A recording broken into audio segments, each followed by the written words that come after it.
Oi, pessoal, tudo bem? Mais uma vez estamos aqui nos reunindo para o nosso grupo de estudos de fundamentos psicanalíticos, lembrando que é pela escola Formação do Psicanalista. E hoje, meus queridos alunos, aspirantes e psicanalistas em percurso, vamos estudar uma temática bem atual e que foi muito estudada e explorada por Sigmund Freud e que um certo psicanalista francês chamado Jacques Lacan mergulhou nesse estudo com muita maestria e hoje a clínica contemporânea trabalha muito essas questões, que é a questão da histerias. Página 207. Eu convido a você, para quem tem esse livro, a me acompanhar. Histerias. Deliberadamente preferi a forma plural, histerias, para titular este capítulo, tendo em vista que existe um largo leque de possibilidades de como o termo histeria costuma aparecer nos textos psicanalíticos. Como com formas e significados muitas vezes bastante distintos e até algo contraditórios entre si. Tanto é assim que a histeria é o campo mais amplo da psicanálise, como também é o mais próximo da normalidade convencional, a tal ponto que, de certa forma, poderia abarcar a todas aquelas pessoas que se caracterizam por uma nítida predominância no emprego de repressões. Mas ainda o conceito de histeria abrange muitas modalidades e graus de quadros clínicos dentro da categoria da neurose histérica. Porém, também permite ser abordado de outros vértices, como o de uma personalidade ou caracterologia. A histérica ou da possível presença de traços histéricos, em particularmente todas as personalidades normais ou psicopatológicas, inclusive em psicóticos, pode servir como exemplo o fato de que, considerando unicamente a neurose histérica, a mesma costuma ser descrita por múltiplos pontos de vista. Assim, do ponto de vista psiquiátrico, essa histeria costuma ser dividida em dois tipos: conversiva e dissociativa, mais adiante explicitadas. Do ponto de vista psicanalítico, cabe tomar a conhecida subdivisão de Zetzel, 1968, que propõe a existência de quatro subtipos de pacientes histéricas, as quais ele denominou as verdadeiras ou boas histéricas, que atingem a condição de casar, ter filhos, com bom desempenho profissional e que se beneficiam com a psicanálise. Dois, outras também verdadeiras, como os casamentos complicados, geralmente de natureza sadomasoquística, que não conseguem manter por muito tempo um satisfatório compromisso com a análise. Aquelas pacientes que se manifestam sintomas histéricos que lhes conferem uma fachada de pessoa histérica, mas que na verdade encobre uma subjacente condição bastante depressiva, sendo que essas pessoas não se completam em nenhuma área da vida. 4.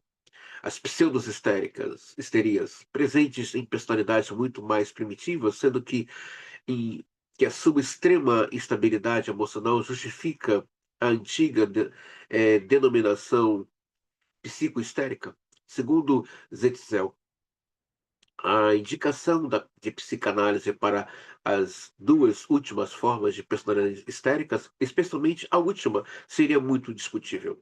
Além disso, cabe acrescentar mais três aspectos. Um, o de uma que a compreensão dinâmica dos autores, quando a etiologia da histeria também varia bastante, desde aqueles que priorizam alguns exclusivamente o polo fálico edípico, até outros psicanalistas que mais enfaticamente valorizam o polo oral, narcísico. O segundo ponto diz respeito que as histerias se modificam conforme o contexto sociocultural vigente em uma determinada época. O terceiro aspecto consiste no fato de que a histeria é tão plástica e proteiforme que, se de alguma forma ela está presente em todas as psicopatologias, sendo que a compreensão dos psicanalistas deixou de ser unicamente da psicodinâmica dos conflitos sexuais reprimidos, mas também como uma expressão de problemas relacionados e comunicacionais. Um aspecto, um espectro assim tão largo leva inevitavelmente a uma confusão conceitual e semântica, o que justifica o questionamento: uma histeria ou muitas? Claro, Zimmermann está trazendo aqui um resumo do que vem a ser o estudo sobre histerias, lembrando que Sigmund Freud e Brauer vai estudar essa estrutura durante 12 anos, né? E aí fica a minha pergunta psicanalítica, né? Como é que a pessoa vai clinicar se ela não teve nem sequer um cuidado no final aí desse seu curso, um estudo minucioso sobre as estruturas, né? São coisas que às vezes me passam pela cabeça, perguntando como é que essa pessoa está clinicando, né? Se ela não está percebendo o que está ali se apresentando na clínica. Então, hoje, vamos dar uma pincelada nessa aula sobre alguns tipos de histeria, né? Inclusive esse discurso aí, eu me amo, né? A própria Ana Sui fez um vídeo agora há pouco tempo, né? É um discurso histérico, né? Muito usado pelas mulheres, claro, uma mulher falando de outras mulheres, né? Ou falando para uma outra mulher, no caso Ana Sui, que é um discurso delirante. E é um discurso que esbarra aí na dívida o tempo todo. Ninguém se ama sozinho, ninguém se odeia sozinho. Não, é sempre a partir desse outro. Eu amo a partir do outro e amo através desse outro. Não, então, não é assim. A pessoa que se ama, ela ama através desse outro e a partir desse outro. Então, você que está assistindo essa aula, você que é aspirante, você que é analista, essa coisa, eu me amo, peraí, menos. Você se ama, você aprende a se amar a partir desse outro e através desse outro. Ninguém cresce sozinho, ninguém se emancipa sozinho, ninguém chega ao sucesso sozinho, ninguém se destrói sozinho. Há sempre uma participação desse outro. Ele está ali presente, mesmo na concepção e mesmo ali na vida pós-uterina, há um outro ali como testemunha, há um outro, mesmo na hora do abandono, mas há um outro ali. Então, esse discurso histérico de empoderamento, nós vamos ver aqui que o Zimo fala, essa coisa de empoderamento, eu não preciso de um homem. Isso tudo são falas histéricas, né? Um movimento histérico, um traço histérico, estrutura histérica, que está ali. E nós vamos ver a diferença entre uma estrutura histérica e uma atuação histérica, né? Que o Lacan deixa isso de presente para todos nós. Então, nós vamos ver aqui nessa videoaula de hoje os tipos de histeria. E há inúmeras literaturas ricas, né? Para quem estudou Freud, eu ainda continuo estudando Freud, vai ter a oportunidade de ver, eu mandei na emenda para os alunos, inúmeros livros sobre histeria. Há muitos autores atuais psicanalíticos se debruçando sobre esse tema, que é um tema muito rico, muito atual, né? E que está aí, dia a dia, se apresentando perante nós. Evolução histórica do conceito. O próprio nome estéreo, que em grego quer dizer útero, já dá uma ideia clara de como os antigos atribuíam unicamente às mulheres a condição de serem portadoras desse transtorno psicológico. E mais ainda, havia a crença de que elas estariam sendo presas a eh, espíritos e por isso deveriam ser banidas da comunidade ou submetidas a rituais de exorcismo por meio de torturas. Decorrido alguns séculos, o atendimento das histerias ganhou um certo cunho científico pelo grande mestre Charcot, que então pontificava em Paris por meio de práticas da hipnose com pacientes histéricas, experimentos esses que encantaram Freud.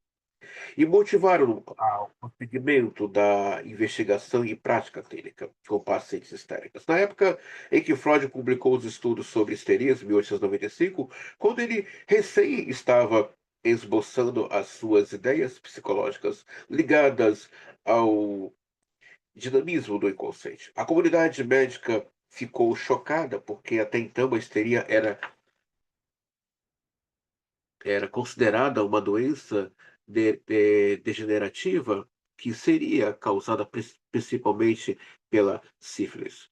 No referido livro, escrito juntamente com Brauer, em quatro pacientes histéricas, MFON, Lucy, Catarina, Elizabeth, Freud começa verdadeiramente a encontrar o berço da psicanálise e assim abrir as portas para os novos descobrimentos em sucessivos trabalhos, sendo que seu estudo mais notável acerca da histeria, publicado em 1905, é conhecido como o célebre caso de Dora.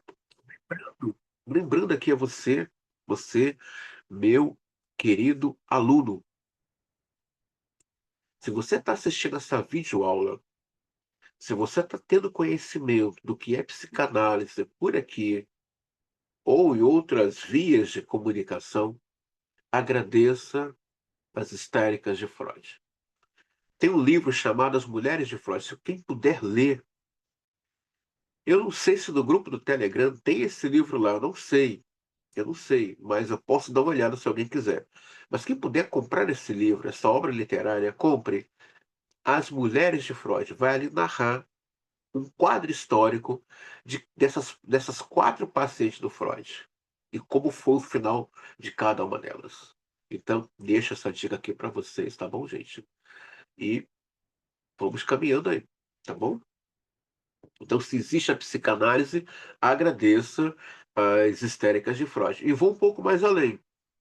Enquanto houver recalque, que é a pedra angular da psicanálise, existirá a psicanálise. A psicanálise vai acabar. Eu escuto muito esse detalhe de pessoas que se diz, né, o up, né, da clínica lacaniana. Eu já ouvi isso de um lacaniano, né? Ah, a psicanálise vai acabar.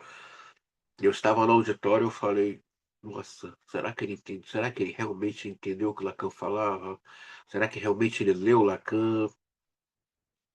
Será que realmente ele leu Sigmund Freud? Então, eu ouvi muitas besteiras sobre isso e ainda escuto isso, né? Ah, não dá para trabalhar com psicanálise hoje. Por quê? Que angústia. Não fala mais. Que angústia é essa? Não dá para trabalhar com psicanálise. Não, dá sim. Psicanálise trabalha com recalque. Psicanálise trabalha com inconsciente. Psicanálise trabalha com psicóticos. Psicanálise trabalha com depressivos, pacientes. Então, dizer que a psicanálise não dá nos tempos atuais, e detalhe, uma dica aqui para você que está assistindo essa aula. Quem ousar, né? Não é o meu caso. Será que tá ligado, gente? Depois que comprei esse trem aqui, eu tenho que ficar atento, que às vezes ele desliga sozinho. Espero que vocês estejam ouvindo bem. Oh, esse trem aqui é fogo. Ele desliga sozinho. Não vou usar, porque eu estou engateando ainda, né? Quem puder aí, ler Jacques Lacan. E esse ano nós vamos ter um curso presencial, né, com uma psicanalista que eu não vou citar o nome, mas haverá sinais, em que ela vai aí trazer aí uma narrativa, né, um texto, um discurso sobre essa clínica chamada clínica lacaniana. Então, não vou citar nomes, vai ser uma surpresa, mas faz parte da nossa escola, aonde a partir do próximo semestre, teremos cursos presenciais aqui no Rio de Janeiro. E para você que é do Rio, é de outros estados ou do fora do país, eu não posso estar mais. Será gravada essas aulas para que você possa assistir, mas uma clínica atual que vai ajudar a compreender essas estruturas, principalmente essa estrutura histérica, é a clínica lacaniana. Ah, André, então Freud é, é maravilhoso estudar Freud. É maravilhoso.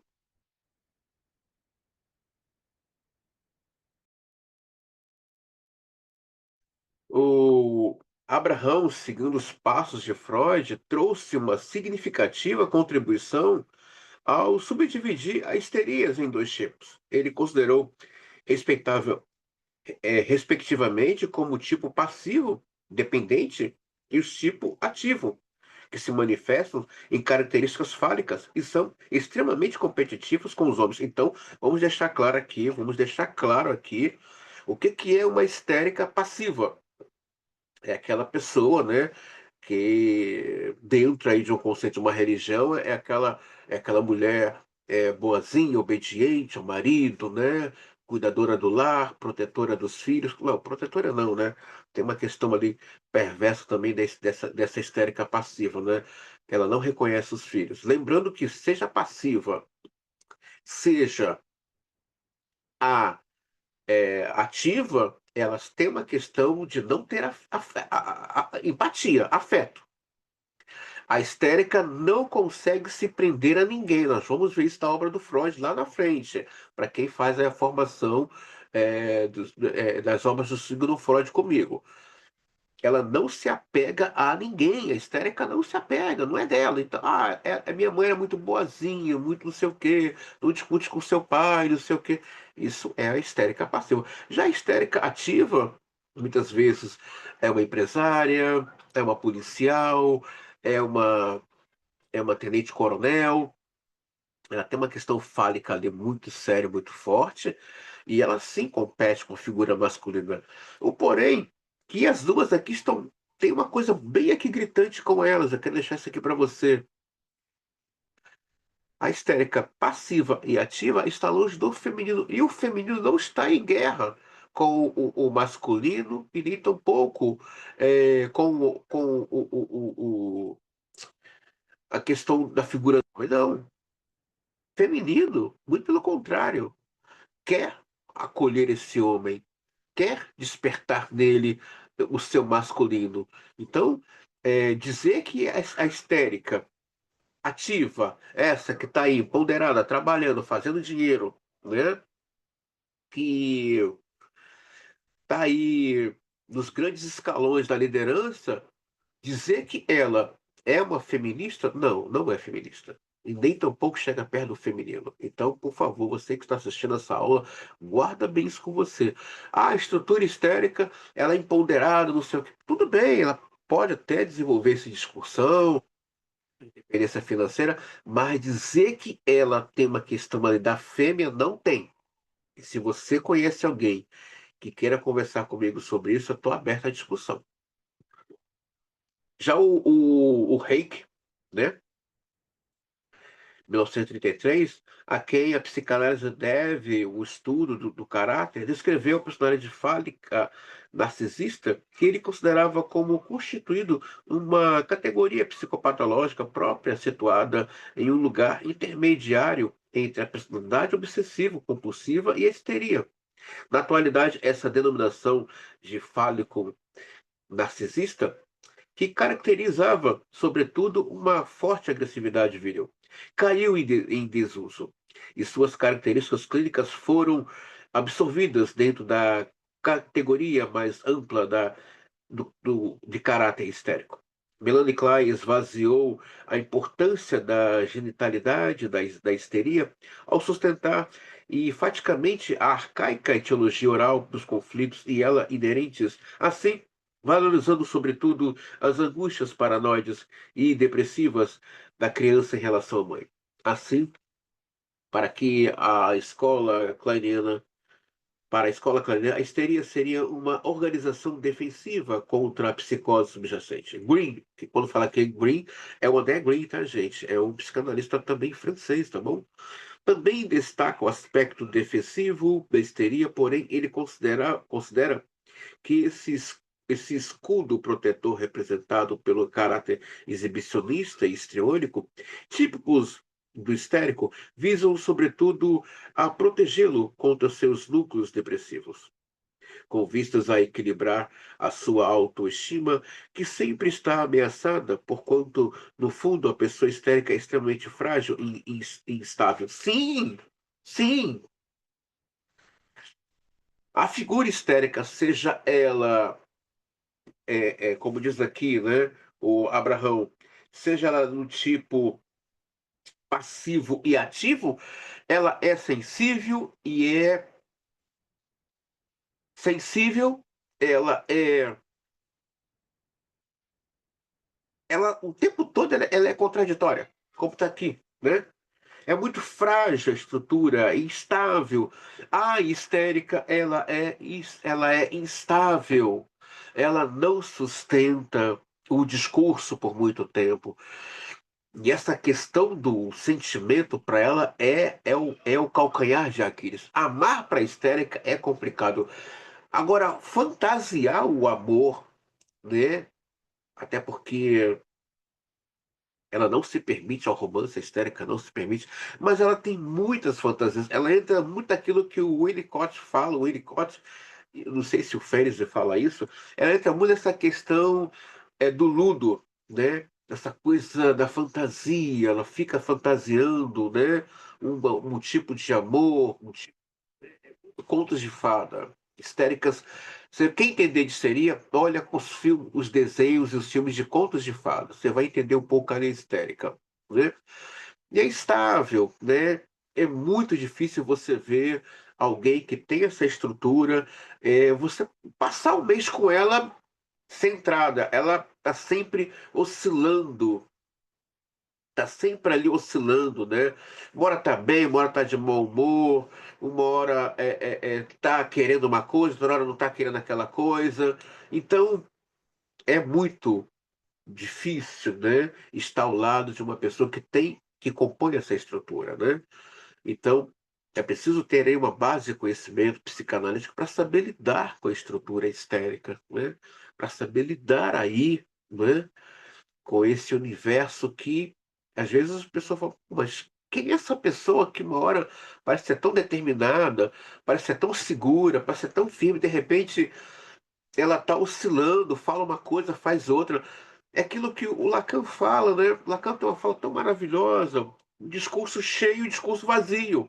O que é isso? Discurso cheio é a pessoa sustentar o que está falando, bancar essa palavra. A palavra tem peso, ela tem peso sobre o ego.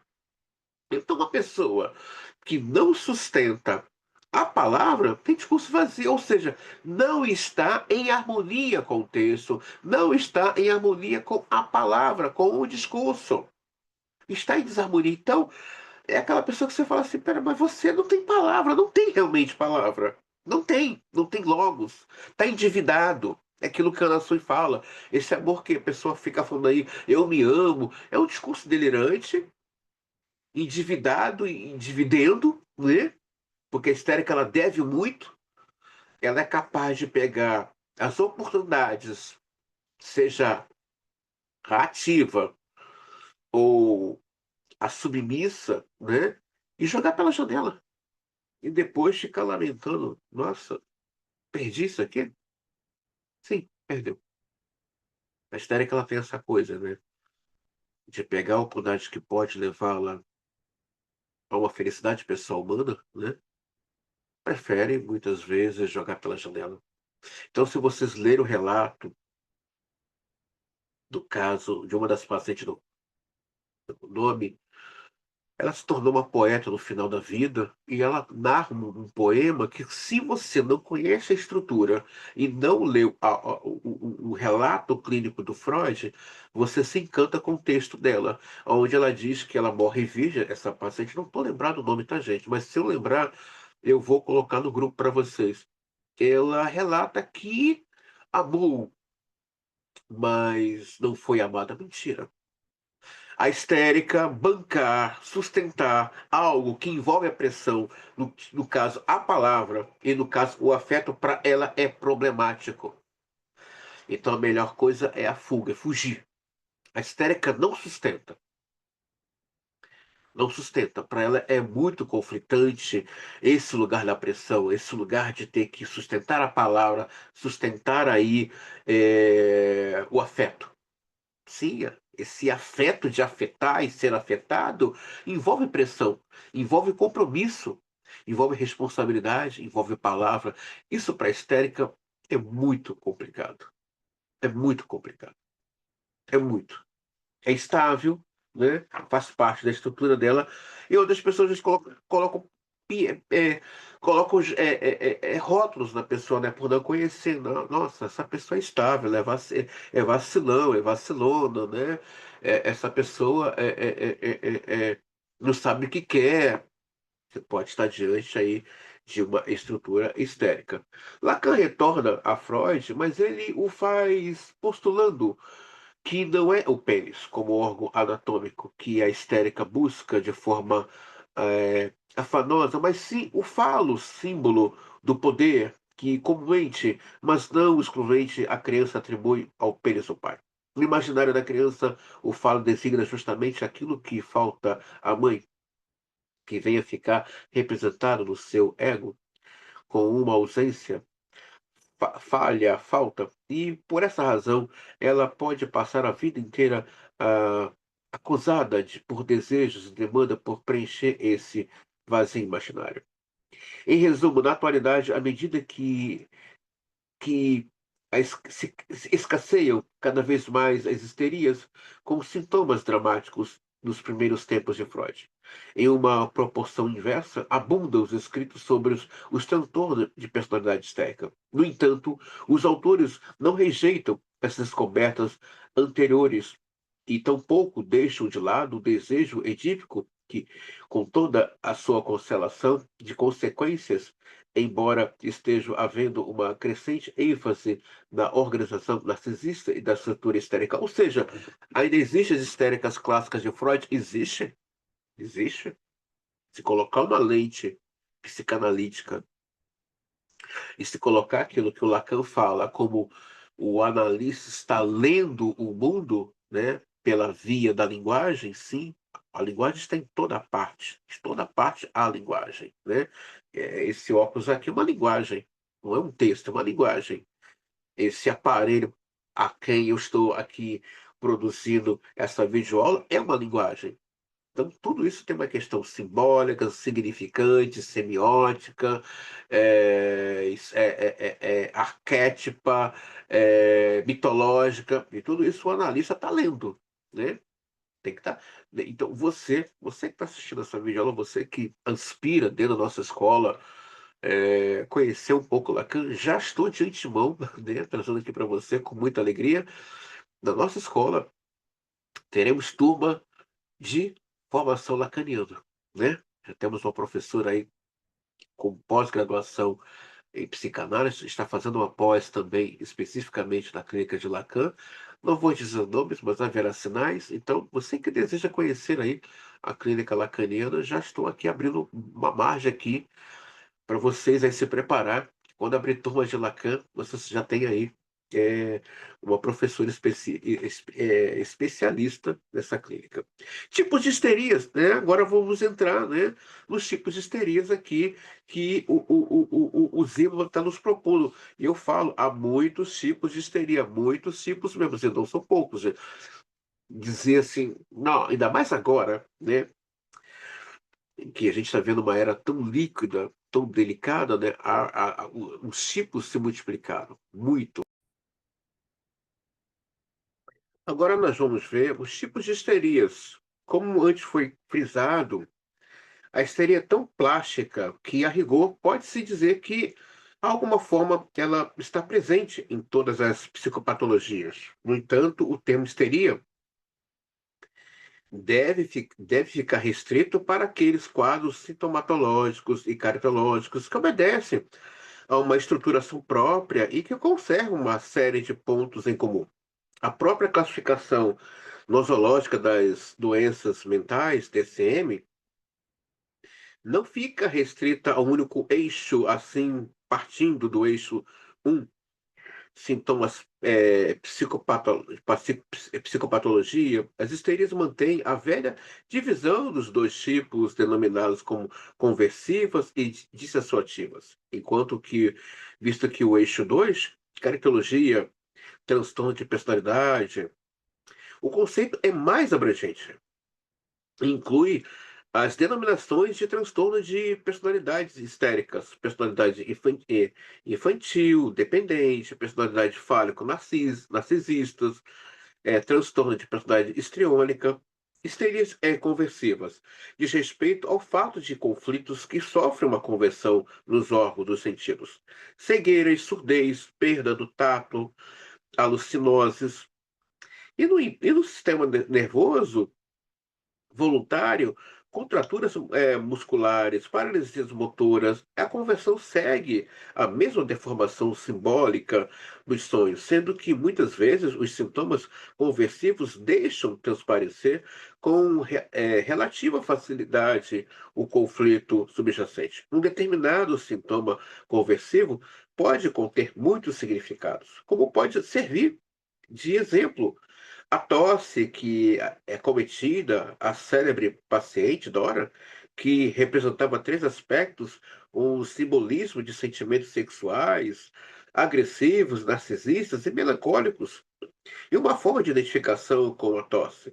Já a senhorita K, sua rival sexual, e aquisição de um ganho secundário, por outro lado, vale consignar mais três aspectos acerca da conversão. Ela não é específica das histerias. Um diagnóstico diferenciado com doenças orgânicas, hipocondria ou manifestações psicossomáticas nem sempre é fácil. E, por fim, a constatação de que a psiquiatria moderna inclina-se acentualmente para a postulação de que há uma direção uma direta relação clínica ou dinâmica entre os sintomas histéricos conversivos e os transtornos de personalidade histéricas. Então, ah, fulana é histérica. Tá, que tipo de histérica ela é? É uma histérica de conversão, dissociativa, é um transtorno, é histriônica, é fálica? Como é que é? Que histeria é essa? É a mesma coisa dizer que fulano é neurótico, tá? Que neurose ele é? Que tipo de neurótico ele é? É ouvir, é fazer a leitura. Não, é um neurótico excessivo, é um neurótico infantil, é uma histérica independente aí com uma pegada aí de uma neurose infantil. Você saber fazer a leitura das estruturas. Histerias dissociativas, né? Os sintomas clínicos mais comuns que caracterizam esses quadros dissociativos consistem em desmaios, desligamentos, ataques do tipo epiléticos, estados de indiferença, sensações de despersonalização, estranheza, estados crepusculares e mais tipicamente os conhecidos casos de personalidade múltipla, como aparece nas três faces de Eva e etc.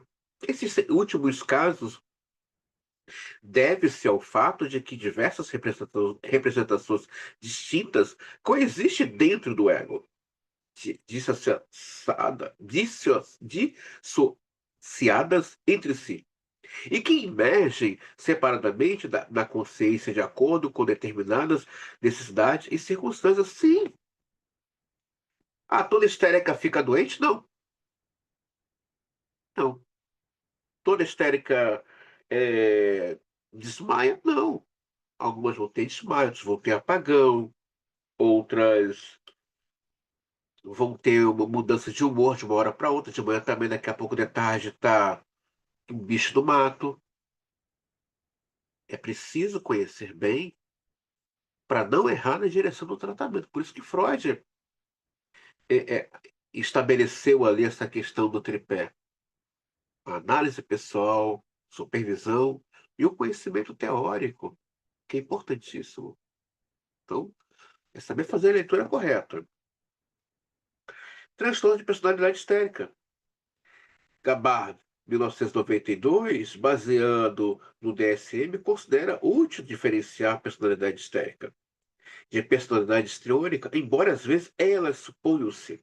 O autor considera que a forma histérica é a mais sadia delas, porquanto seus pontos de fixação estão radicados na fase fálico-edipiana, enquanto forma histriônica. Essas mais fixadas nos primórdios orais. Os transtornos de personalidade histérica constituem o protótipo atual dentro do universo das histerias e manifesta-se por um conjunto de características que serão abordadas mais adiante. Então, a personalidade histérica.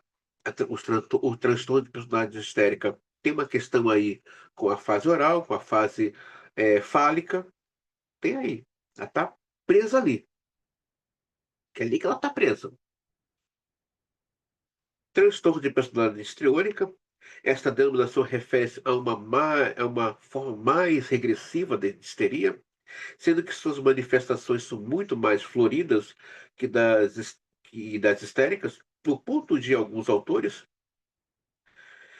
apontarem para um íntimo parentesco entre o histrionismo e os estados borderline. Destarte. A menina estabelece uma equação de igualdade sincrética entre o seio e o pênis, de tal sorte que, quando ela crescer, vai envolver-se em comportamentos sexuais promíscuos e satisfatórios, pois o pênis masculino que ela tanto almeja não passa de um fetiche do materno seio feminino. Em uma busca interminável e sempre completa, o termo histrião na Roma antiga designava autores que representavam farsas bufonas ou grosseiras, de modo que nas histerias essa palavra alude àquelas pessoas que representam ser de fato o que não são. Fingem, são falsas, falsas e teatrais. Inclusive, são impostores da sexualidade por meio de uma aparência hiperfeminilidade, ou no caso dos homens, de uma hipermasculinidade, ou seja, é aquela histérica que se diz eu sou a fodona, eu gosto de homem. Não, não, isso é teatro. Isso aqui é um perfil de histérica que ela é teatral. Ela sai, ela se exibe, ela faz alguns stories provocadores, coloca algumas fotos nas redes sociais, né? Nossa, que mulher gostosa, que camarada másculo, esse cara deve ser o cão.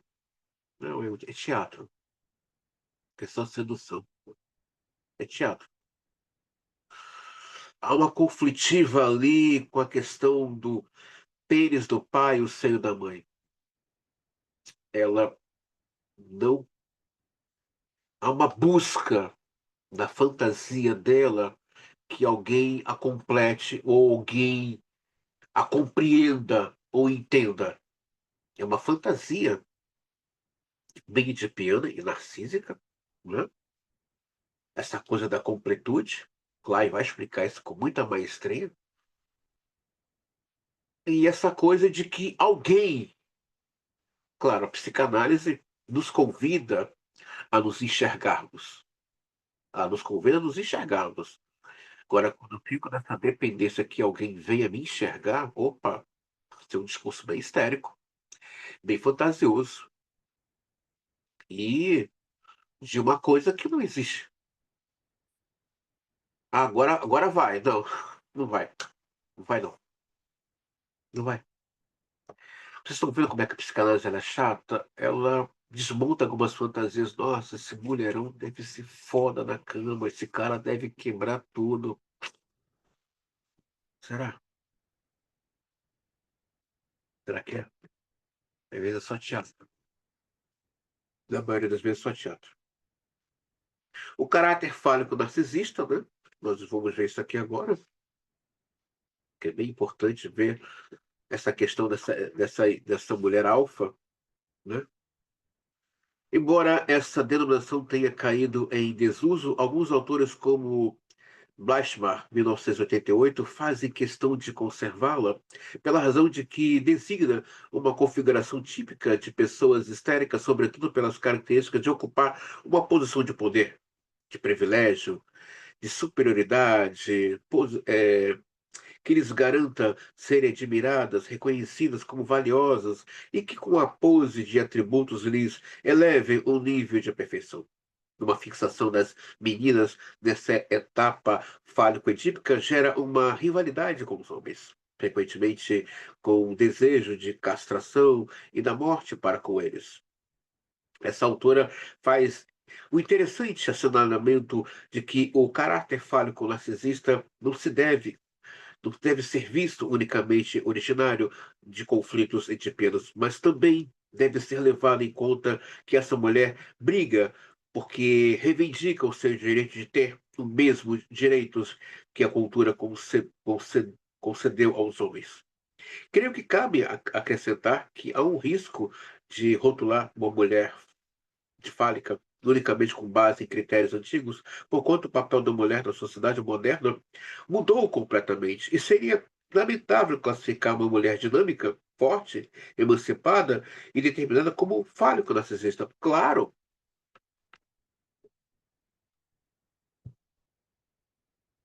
temos que ter essa leitura bem clara, de saber que há mulheres que ocupam lugares de poder com uma outro tipo de demanda, mas existem mulheres neuróticas obsessivas, que não são histéricas, que ocupam lugares de poder e de reivindicação desse poder, que é de direito dela, porque é uma vida, é um ser humano que está ali. Temos que tomar cuidado para não dizer que essa mulher que ocupa uma posição fálica, que ela é histérica, ou que ela tem ali, né, como o Simão coloca aqui, o caráter fálico narcisista. A questão é que essa que ocupa o caráter é, fálico narcisista, ela está ali querendo dizer para esse cara, eu posso. Ela está numa guerra. Há uma questão ali de uma conflitiva edipiana e fálica também. Mas não podemos generalizar. Tem mulheres assim, que ocupam lugares de poder, né? Seja empresas, seja organizações de força militar ou força policial, por assim dizer.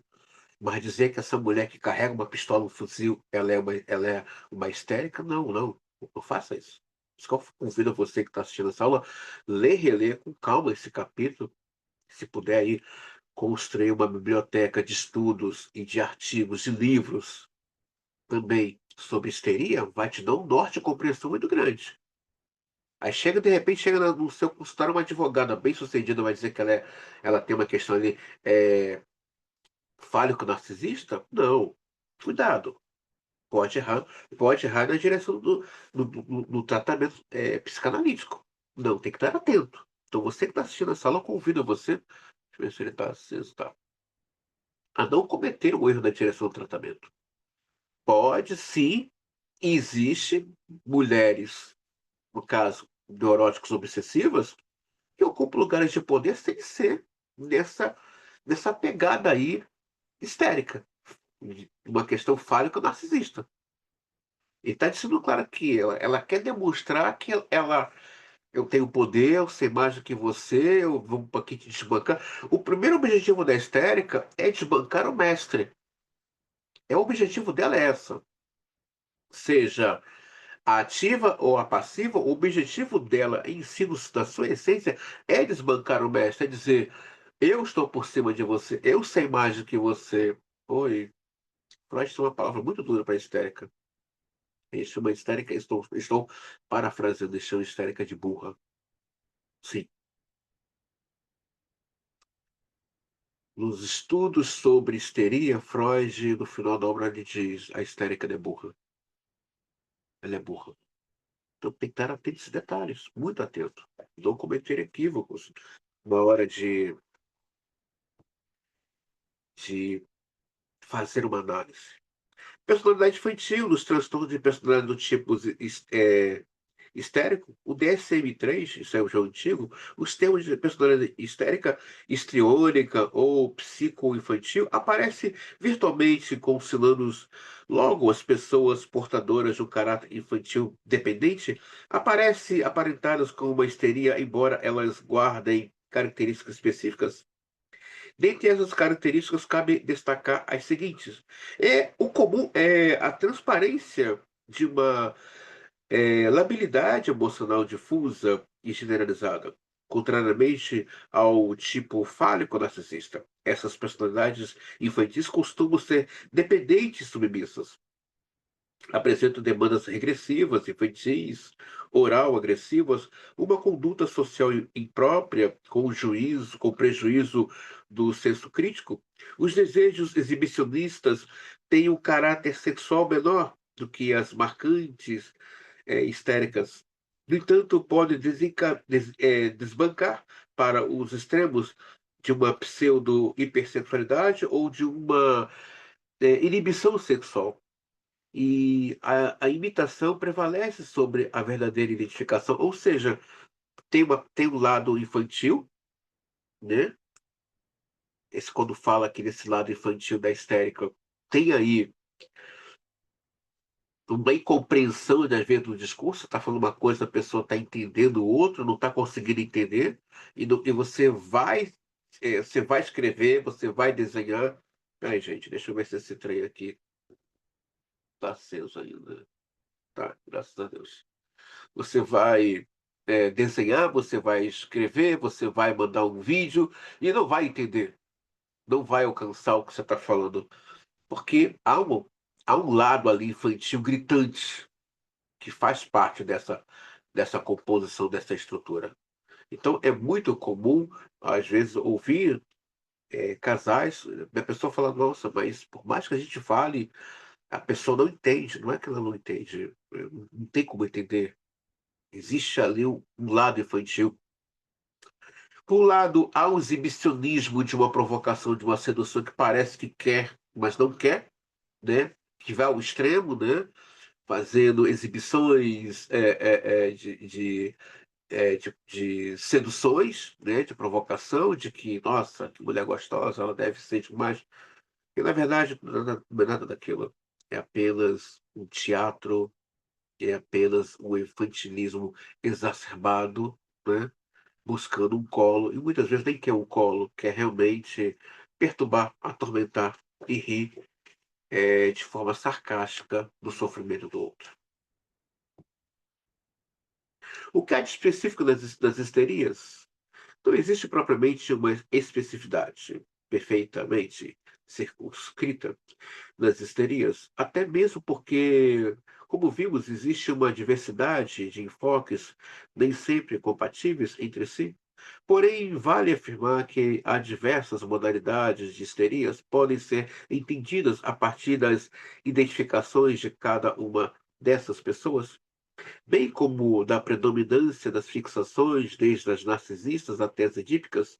No entanto, algumas características comuns, embora não exclusivas, podem ser assim sintetizadas. A existência de uma mãe esterogênica que provoca na criança sentimentos muito contraditórios, porque ao mesmo tempo ela é dedicada,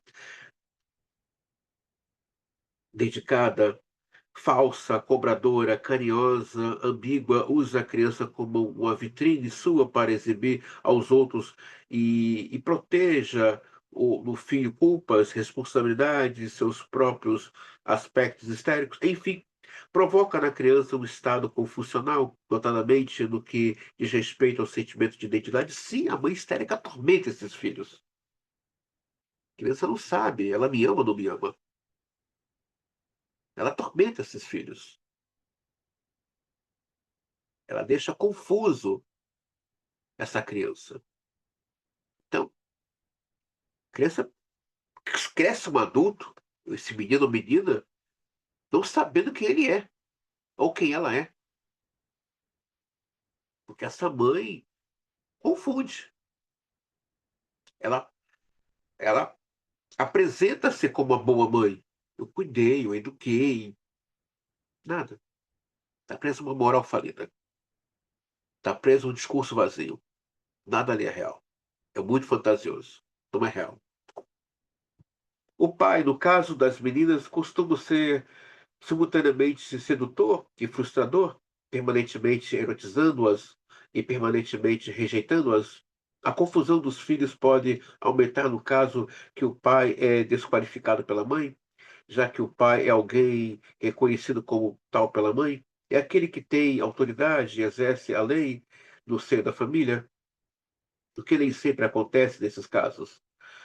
As pacientes histéricas com frequência têm um pai insatisfeito, com a esposa e que se voltou para a filha em busca da satisfação e da gratificação, que não foi possível no casamento. A experiência clínica comprovou o quanto é frequente na mulher histérica que o pai era o seu centro do universo, enquanto sua mãe restou desvalorizada em um misto de amor e ódio. Sim, geralmente a filha histérica, né, adora um pai que a seduz e a rejeita. Adora um pai que não a protege, não a acolhe, mas ela venera esse pai. E esse pai, a castração dela com essa filha é uma castração perversa. É uma castração que vem aí imbuída, trazida de um abandono. Ela cresce com conceitos de inverdade a partir desse pai que a seduz, que a provoca e ao mesmo tempo a rejeita, né? Minha filha é um mulherão. Tá, mas que mulherão isso que você fala que você nunca esteve presente nas conflitivas e de pianos dela? E a filha é inteligente, tá? Se essa filha é tão inteligente, por que não apostou nela nos estudos? Por que não acreditou nela desde criança que ela poderia desenvolver aí uma intelectualidade ou, ou ter aí uma expressão artística ou poética no mundo? É muito contraditório, mas venera esse pai. Muito. A tolerância às críticas, frustrações, em geral, costuma ser muito baixa, vindo acompanhada de uma labilidade emocional, sugestibilidade, é uma altamente de uma idealização e denigrimento de outros significativos, ou seja, a histérica não sabe lidar com críticas, não sabe lidar com exigências, não sabe lidar com cobranças, então, e não sabe lidar com frustrações. Não sabe, mas fantasia muito o amor. Não sabe lidar. É muito frustrante para essa estrutura.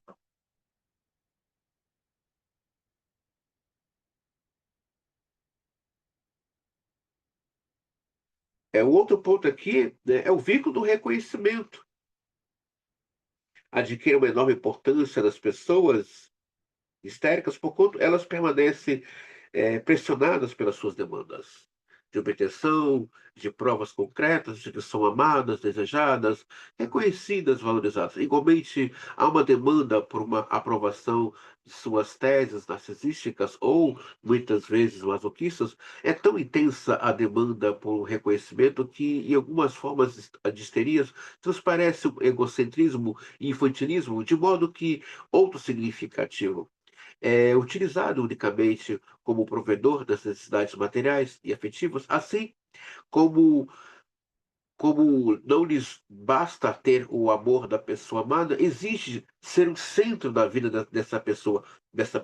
Então, a histérica, se ela ama alguém, já falamos aqui, há uma parte nela muito infantilizada, há uma parte dela muito infantilizada, né? Ela não consegue entender que a pessoa que a ama, que dá atenção às outras pessoas, né, à sua volta, é apenas uma atenção de um vínculo social, de carinho, de respeito, mas ela exige que seja o sol, a lua, o porto seguro, né, dessa pessoa. E, por mais que você diga, não, mas eu amo você, parte infantil dela, né, não consegue compreender, não tem capacidade e demanda para entender isso.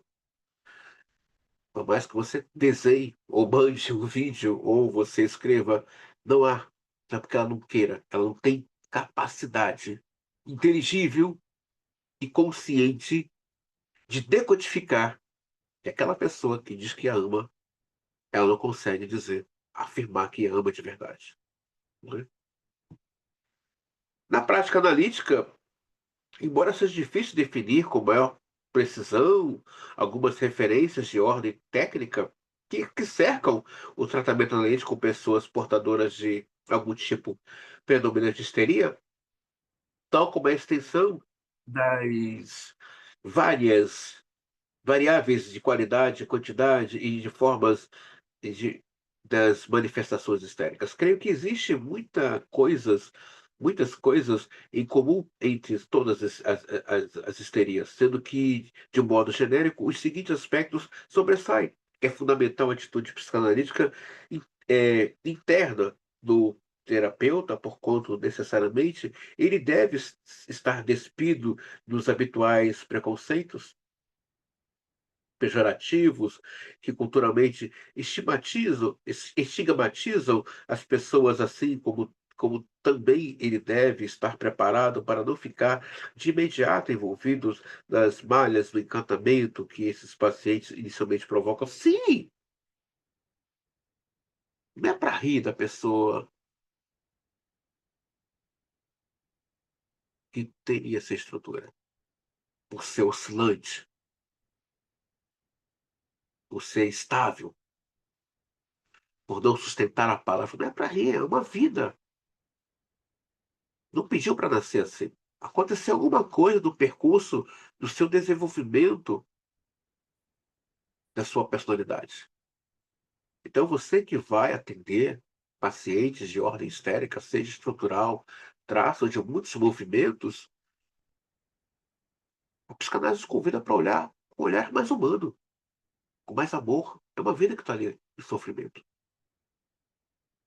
É muito raro ouvir, às vezes, uma paciente histérica virar e falar: eu me saboto muito, eu estou sempre indo contra a minha própria pessoa. Não é fácil ouvir isso. Você vê que a pessoa está sofrendo. Mas só de reconhecer já deu um grande passo, um grande avanço. Um grande passo, um grande avanço. Na definição do contrato analítico, deve ser levado em conta que, comumente, esse tipo de paciente fecha o contrato com alguma facilidade. No entanto, também, com alguma facilidade, pode irrompê-lo porque não estavam bem motivados ou porque levados pelos seus desejos ilusórios. Esses pacientes se calcularam bem as possibilidades reais de arcar com um tratamento tão longo, difícil e custoso, ou porque não suportaram as inevitáveis frustrações que decorrem de um tratamento médico bem conduzido, porque esse tipo de paciente tem uma forte propensão para a idealização e, igualmente, para a decepção, sim. O ego da histérica é muito frágil. Ou de um paciente histérico, seja homem ou mulher, as fantasias de perspectiva são muito grandes, mas não vai saber lidar com a castração dentro da análise. Não vai saber lidar. É muito angustiante para pacientes portadores dessa estrutura lidar com isso. Mas o analista também tem que estar atento. Ao mesmo tempo que fala, não, vou ficar na análise, ao mesmo tempo fala, vou embora da análise e vai embora. Freud vai dizer que a histérica termina uma relação se olhar para trás. A pessoa fala, nossa, que pessoa poderosa, que pessoa empoderada. Não é isso. Você está diante de uma pessoa histérica ou narcisista. Mas é frágil. Em algum momento você vai ver um ato falho ali da estrutura histérica. Né? E são muito ressentidas, há muito ressentimento. Né? Elas se entusiasmam fácil, têm entusiasmo muito fácil, né? Se empolgam muito fácil. Então, você que pretende aí trabalhar com pacientes de ordem histéricas, você tem que estar preparado para o que vai chegar na sua clínica, né? O entusiasmo inicial decorre do fato de que, no início, esses pacientes histéricos encantam pelo charme e inteligência brilhante, com facilidade para uma livre associação de ideias, com uma rica e detalhada vida de fantasias com mentes centradas na sexualidade. Além disso, parece bem motivados, trazem muitos sonhos, revelam reflexos rápidos de uma clara compreensão e resposta afetiva às suas interpretações do analista. A par de uma agudeza na percepção da realidade. No entanto, este último aspecto pode ficar anulado pela sua parte doente. Embora manifeste emoções turbulentas, o contato afetivo desses pacientes costuma ser muito superficial, contraditório, estável e com fuga das verdades, havendo uma propensão para adquirir uma afeição sadomasoquista. Sim, a histérica foge diante da verdade. Não banca, não banca. Aparenta um entusiasmo, aparenta um apoio, aparenta um gás. Então essas fugas, né? Ou se tranca no quarto, ou sai de casa, ou, sei lá, bloqueia você em todas as redes. É toda conflitiva dessa estrutura. Está falando aí de que lidar com essa verdade é muito dura. Então, vai fugir da análise, vai fugir. Não é tão fácil assim. Coexistência de uma. E assim, muito contraditório, como ele está falando aqui, é contraditório, é instável. Fala uma coisa, faz outra. Uma hora está determinada uma coisa. Não, agora eu vou até o fim. Daqui a pouco, não, não tem mais fim. A histérica não sustenta o contrato verbal. Não sustenta o contrato verbal, que dirá escrito, é porque escrito vai exigir dela se inscrever naquele texto. Então, não vai bancar. Não vai ficar. Então, não é tão simples assim. É bem conflitoso. A existência de uma ambiguidade na base de nem que sim, nem que não, antes até muito pelo contrário, que pode levar a uma confusão porque representa um ataque de vínculos perceptíveis, ou seja, sim ou não? Não sei. Tá diante de uma pessoa histérica, ela é confusa. Costuma haver uma rápida passagem para um estado mental, humor, afeto, atitude, ideia, identificação. Um dia tá de bom humor, tá ali, tá amando, tá feliz, tá dócil, no outro dia tá o puro tempestade. Faz parte. Mas não é toda histérica assim? Sim, toda histérica sim, seja a ativa e a passiva. São assim. São assim. Costuma ver, né? Para outro estado mental oposto, o mundo de ambos se anulem entre si. O exagero hiperbólico dos sentimentos e dos fatos, tudo que adquire dimensões enormes, podem desfigurar os significados. Existe possibilidade de atuações excessivas que mobilizem outras pessoas diretamente envolvidas, que são forçadas a intervir e pôr em xeque a indispensável preservação do set, né? Então, tudo isso nós vimos aqui nessa aula, e eu espero que ela ajude você. E se tiver alguma dúvida frente essa aula, pode me perguntar ou pelo YouTube ou no próprio grupo. Há tipos de histerias, há dois tipos de histéricas, a ativa e a passiva, mas todas dentro desse universo, dentro desse escopo, tem essas nuances que nós acabamos de ler aqui. Mas eu quero dizer algo para você que está assistindo essa aula. Você que almeja ser analista e você que está em percurso analítico. É uma vida que está ali. É uma vida que a psicanálise nos pede, assim como Freud, e Lacan e outros analistas fizeram, olhar para essa vida com um olhar mais humano, mais afetivo. É uma vida. É, não nasceu para, não pediu para nascer assim. Aconteceu alguma coisa no seu percurso. Tem tratamento? Tem. Se há desejo, se, como diz o Lacan, se sincero na sua neurose, as possibilidades de tratamento são inúmeras. Então, que possamos tirar daqui um aprendizado, que a estrutura histérica, seja ele ou ela, com essas nuances todas, é uma vida. E foi através dessas vidas que você está assistindo essa videoaula de hoje. Graças às histéricas de Freud, que a psicanálise existe. E a SPI coloca o analista para trabalhar. E muito. Então, muito obrigado a você. Até a próxima videoaula.